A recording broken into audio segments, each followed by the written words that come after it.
Ike for president, Ike for president, Ike for president. You like Ike, I like Ike, everybody likes Ike. When retired World War II General Dwight David Eisenhower ran for president, he was hailed as a military savior, an all-American hero from the plains of Kansas. Everybody likes Ike for president. Hang out the banner, beat the drum, take Ike to Washington. Now is the time for all good Americans to come to the aid of their country.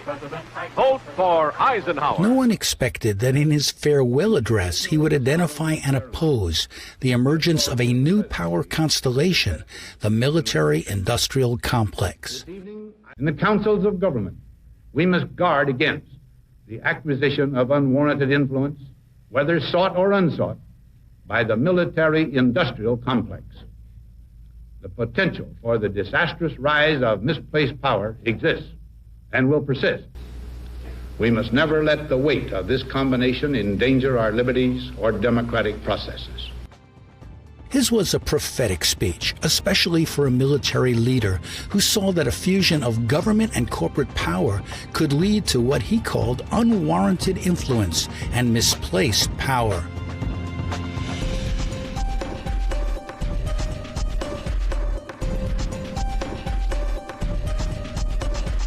"50 years later, on the warning's anniversary, President Eisenhower's own granddaughter, Susan, documented how the military-industrial complex had grown.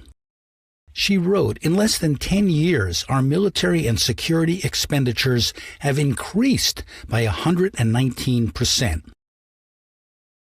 This new book on the clout of the military-industrial complex by William Hartung details the power it wields. He told me how it works. Military contractors, uniform military, the Pentagon, basically pushing their interest at the expense of taxpayer, national security, in some cases our civil liberties." Is it a description of an actual reality? Well, the military-industrial complex is probably more real now than it was when Eisenhower coined the phrase. A company like Lockheed Martin, not only are they building missiles, they're building cluster bombs, they're building submarines. At the same time, they're helping process your taxes, they're counting the census, they're running fingerprint databases for the FBI. So it's kind of morphed from just the military-industrial complex to sort of the national security state. So you've got surveillance as well as weapons building. Hartung says these companies, in effect, dictate our foreign policy. They've sort of captured our foreign policy and captured our military policy, really for special interest purposes to a large degree. Writer David Swanson believes that this military-industrial complex relies on wars or the threat of wars to stay in business. President Eisenhower pushed war propaganda in the very same speech and throughout his career, but he could not have been more right. I think he probably did not imagine how huge the problem of what he called the military-industrial complex would become. I describe it as a banker bailout every year. It is $1 trillion, over $1 trillion every year into the machinery of mass murder. It is over half of federal discretionary spending from the U.S. government. It is as much and more than all other nations of the world put into the military each year. It is much of it unaccountable. The Pentagon routinely loses quantities of money that are as much as most other governmental departments get. It's not just that more money is being spent on arms, but the rise of the military-industrial complex has been accompanied by an overall rise in corporate power, and not just in the military sphere. Military contractors now have disproportionate influence, says Sheila Krumholz of the Center for Responsive Politics. There is a huge sum of money coming from defense contractors in particular, and these range from AT&T and Boeing, the largest multinational kind of Goliaths. Their primary source of revenue may be telecommunications or transportation, but they have huge contracts worth a ton of money with the DoD and military. There have been a number of pieces of legislation aimed at both making that connection more transparent and trying to put a lid on the kind of pay-to-play method that has ruled, for instance, earmarks.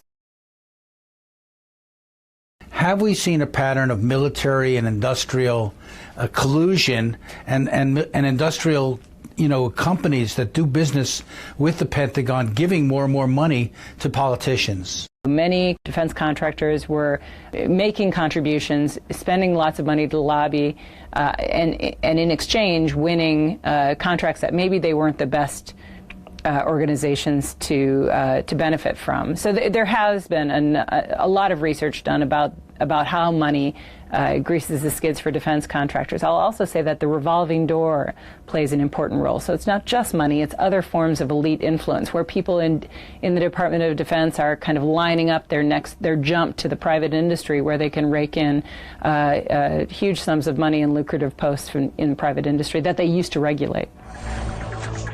Alongside the military are huge intelligence agencies with vast budgets to spy, run covert action operations, collect personal data, and conceal how powerful interests operate. Today, the former head of CIA runs the Pentagon and was replaced by a general. The head of the Navy SEALs runs the Central Command. Secrecy is pervasive in a national security state, even as groups like WikiLeaks try to disseminate hidden information. WikiLeaks, your baby, has, in the last few years, has released more classified documents than the rest of the world's media combined. Can that possibly be true? Yeah, can it possibly be true? It's a worry, isn't it? That the rest of the world's media is doing such a bad job that a little group of activists is able to release more of that type of information than the rest of the world press combined. Years earlier, an auto executive turned Defense Secretary Charles Wilson said what's good for General Motors is good for America. He saw no distinction between an elected government and an unelected corporation. GM was a car company that became a major defense supplier, buoyed by military spending, and then years later became a mortgage lender driven by Wall Street-originated and often fraudulent subprime loans until it nearly collapsed and had to be bailed out by government. The United States Supreme Court, in its Citizens United decision, has decided that corporations like GM have the rights of ordinary people and can openly and sometimes secretly lobby Congress and the public or finance political campaigns to promote their agendas. There are now many criticisms against Citizens United. Many of the arguments can be seen in this video by the Story of Stuff campaign. We have a democracy in crisis. 85% of Americans feel that corporations have too much power in our democracy and people have too little. 85%. Hey, that's a majority. So let's get together and take our democracy back from the corporations. It's the first and most important step in making real progress on all the issues that people care most about. There is also a counter-campaign underway against corporate control of politics, focusing on two billionaire political donors, Charles and Edward Koch, two brothers, both industrialists, and both funders of conservative campaigns, including one to suppress voting by Democrats. Filmmaker Robert Greenwald has distributed this video nationwide. Folks like the Koch brothers are attempting to ensure that as few people of color and as few young people show up as possible. We've undergone a coup d'etat. We live in a corporate state. Chris Hedges is a best-selling author and former reporter for the New York Times. The people who rule America are the large corporate entities, which are supranational. They have no loyalty to the nation state. They are harvesting the country just like they're harvesting the rest of the globe. They're implanting a global neo-feudalism where workers around the planet have to be competitive, which means being competitive with sweatshop workers in Bangladesh who make 22 cents an hour, or prison labor in China. It's a global neo-feudalism. It's one that is unassailable, completely untouchable, and more powerful than the host governments that were there nominally based. Hedges is not alone in this view. Professor Michael Clare specializes in studying the country's largest industry, oil and gas. I would say that the oil industry, or energy writ large, coal, natural gas, uranium, is the most powerful lobby in America, the most powerful economic interest, and it's tied to other powerful interests: automobile, highway construction, suburbia, many other industries, tourism, are all linked to energy, and they work together to keep America addicted to oil and to avoid the transition to alternative fuels. Do they have an influence on our politics? Do they have an influence on what happens in Washington, what happens in the ballot boxes of America? They're the biggest contributors to electoral campaigns in general, especially to the Republican Party, and I think they have a very powerful influence. Do you think most Americans know how powerful they are? Only the people who see this power in their daily lives have grasped the strength of it. For many Americans, the military-industrial complex is seen only as a source of jobs, and in fact, military contractors win political support and federal funds by promising to create jobs. There are real jobs, people working in the weapons factories and all the subsidiary subcontractors, but it's a fraud because you could take those same dollars and put it into any other industry, into infrastructure, green energy, education, or even into tax cuts for working people and produce more jobs than you do with the military spending. So it's worse than nothing, purely on the economic terms. For years, there have been protests against America's wars and the military, but most have targeted politicians, not necessarily the corporations who profit from making weapons and other products for the military.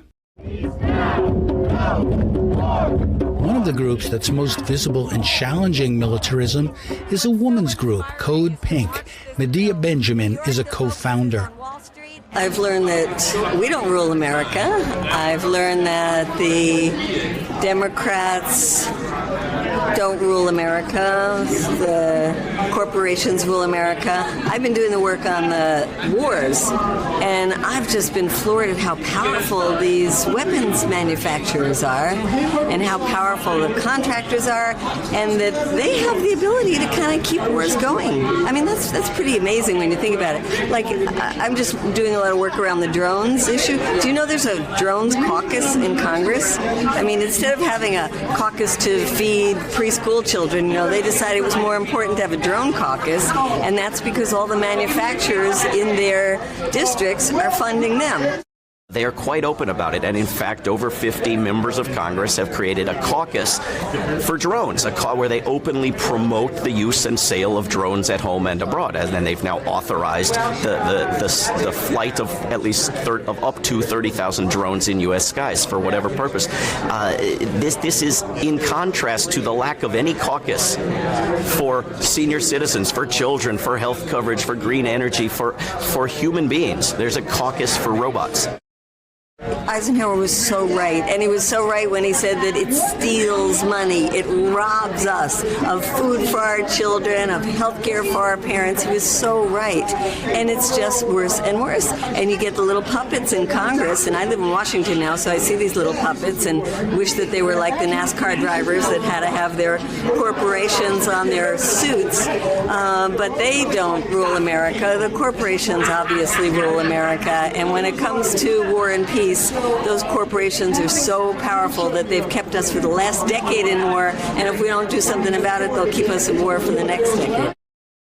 Beyond the debates about the role of the military, there may be a deeper challenge, because the United States has evolved from a nation into an empire with a far-flung system of bases, economic interests, and intertangled business dealings all around the world.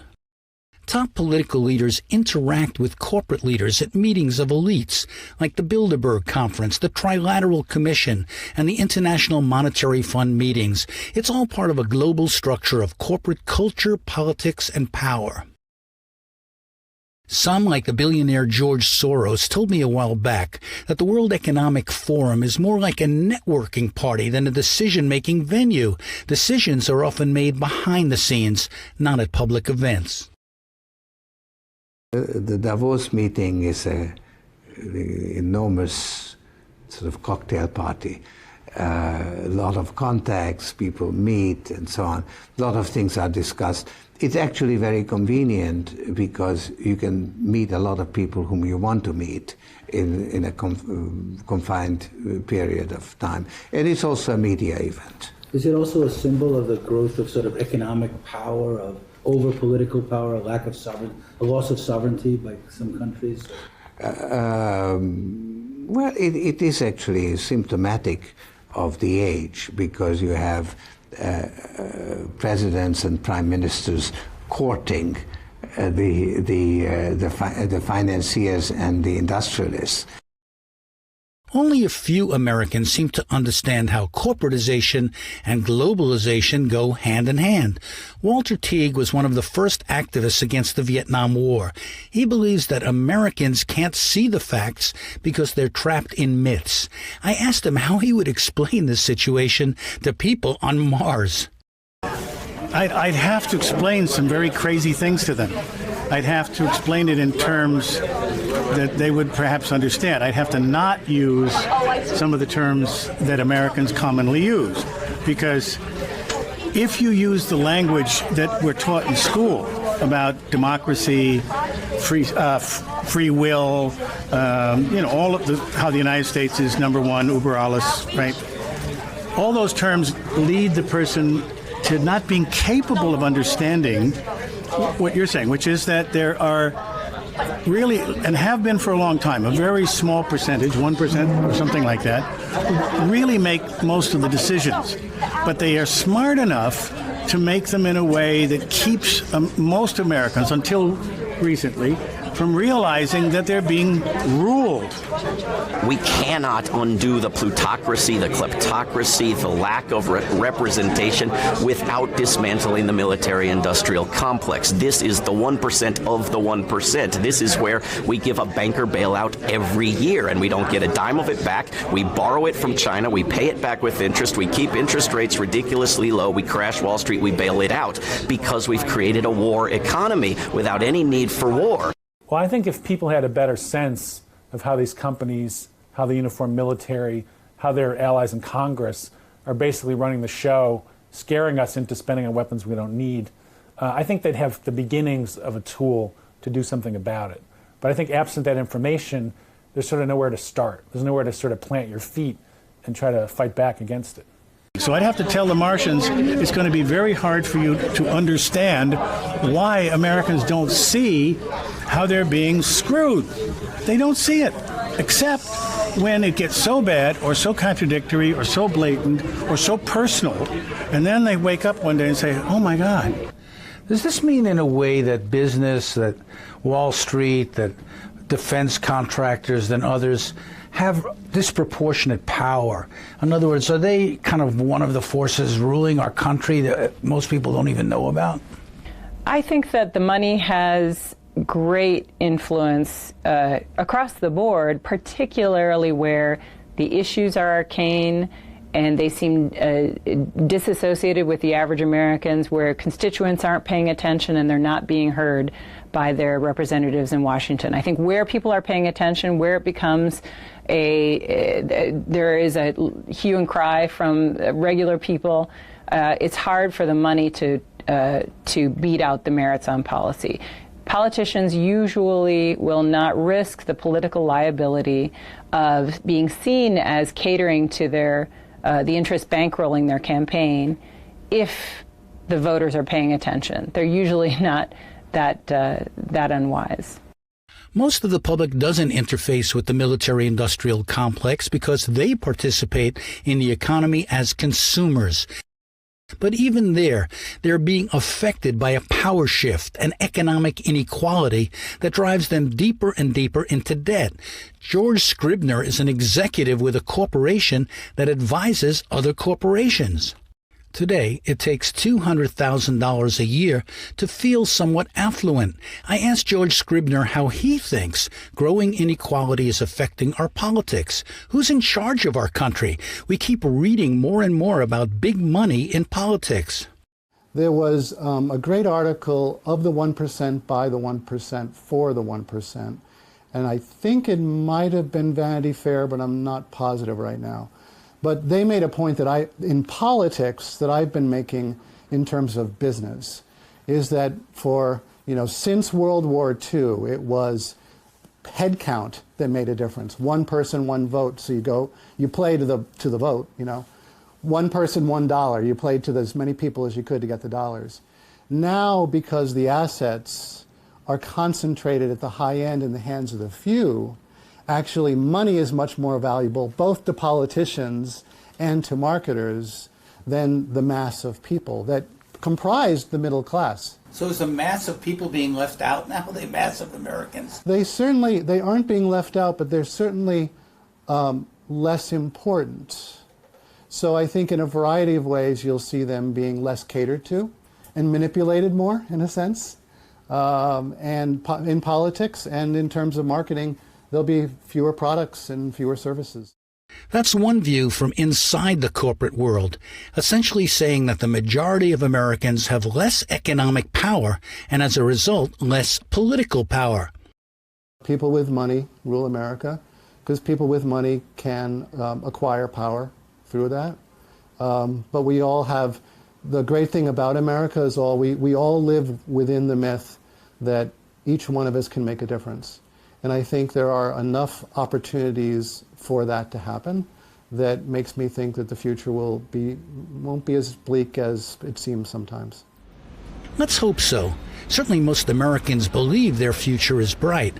But given the trends we've explored about who's in power, there certainly are doubts, especially because of the danger and threat of new wars that are being planned secretly, according to Professor Stanley Aronowitz. There'll be a war against Iran. As a matter of fact, unless you refuse to count embargoes, things like that are going on at this very moment, that is to say in March of 2012, that is virtually an act of war.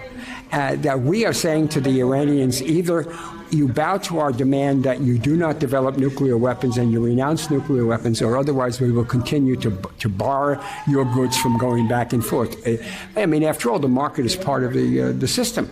So they're saying you have no market rights. So there is a war underway right now. I think so. But most Americans don't really know it, do they? That's right. Do they really know about this power elite? Do they really know about what C. Wright Mills talked about so many years ago? Why is that, and how can that change? Because we don't have a left that really continually, in an effective way, talks about who has power in America. We have the Occupy movement talked about 99% being deprived of economic power and about inequality, but it is not even close to being an analysis that can be disseminated throughout the entire society. We don't have a system of daily newspapers. We don't have a weekly newspaper. We have Twitter, we have, various other kinds of social media that we have access to, but it does not replace the kind of systematic analysis that could take place as a result of having our own media. So Americans, in a way, are still in the dark, and I think, the Left Forum and so many other efforts are attempts to challenge that, to change that. Well, yes, that's right. Even as President Eisenhower exposed the military-industrial complex, he also expressed a very American, deeply felt desire for peace and justice that history has largely forgotten. From the earth. And that in the goodness of time, all peoples will come to live together in a peace guaranteed by the binding force of mutual respect and love.